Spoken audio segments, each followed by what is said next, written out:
النهارده من أين أبدأ وما المفتاح الرئيسي الذي يشكل جوهر أزمة التطرف. تلك الأزمة التي تؤرق مضاجعنا شعوبا وحكاما، وأدعي أنه وهم امتلاك الحقيقة المطلقة. فعندما يظن الواحد منا أنه اقتنص الحقيقة المطلقة التي لا تقبل شرحا أو تفنيدا ولا نقدا أو معارضة، فإنه يسقط حتما في بئر التطرف ويصبح صيدا ثمينا للعنف والإرهاب.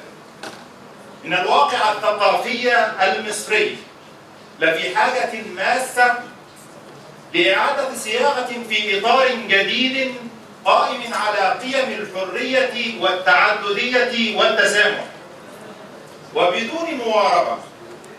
فإن أية محاولة لتشكيل واقع ثقافي جديد يتجاهل تلك القيم الإنسانية لن يبني إلا مزيدا من الأصولية والتطرف التي عايشناها عدة عقود مضت، منذ حقبة عميد التطرف الفكري سيد قطب، ومن صار على نهجه واتبع سنته، مرورا بعهد الرئيس المؤمن للدولة المؤمنة، وصولا إلى ما أفرزته ثورة 25 من يناير من جماعات تقف حائلا دون دوران عجلة التاريخ، جماعات تهرول بخطى واسعة نحو الماضي، جماعات ترفض التصالح مع الحاضر وترى المستقبل في هدم الحضارة الإنسانية.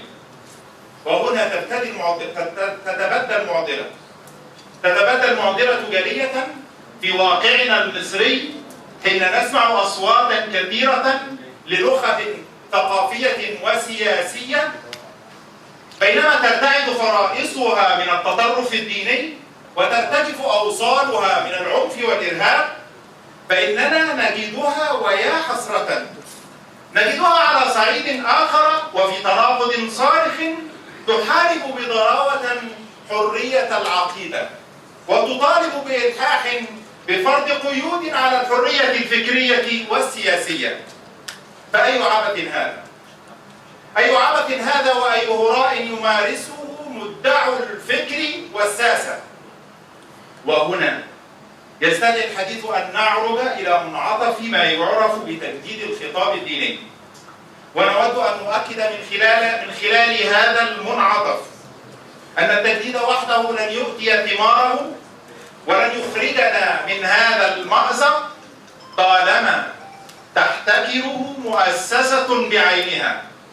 نعم، فباحتكار خطاب التجديد من قبل مؤسسة معينة أو هيئة محددة يتعارض تماما ضمنيا وشكليا مع معرفة التحديث المنشودة والتنوير الذي بات مطلبا ملحا للنهوض بالمجتمعات.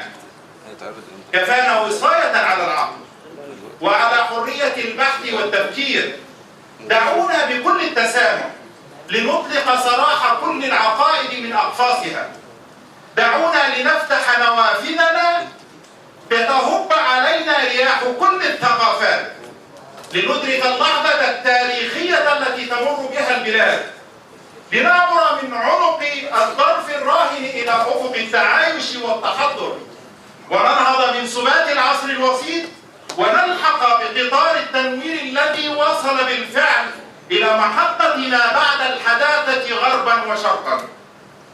وفي النهاية لا يسعنا إلا أن نؤكد على إيماننا بأننا قادرون على دحر الحصون الإرهاب وتقويض التطرف لننحاز إلى آدميتنا وإنسانيتنا وفطرتنا. وشكرا لحضراتكم.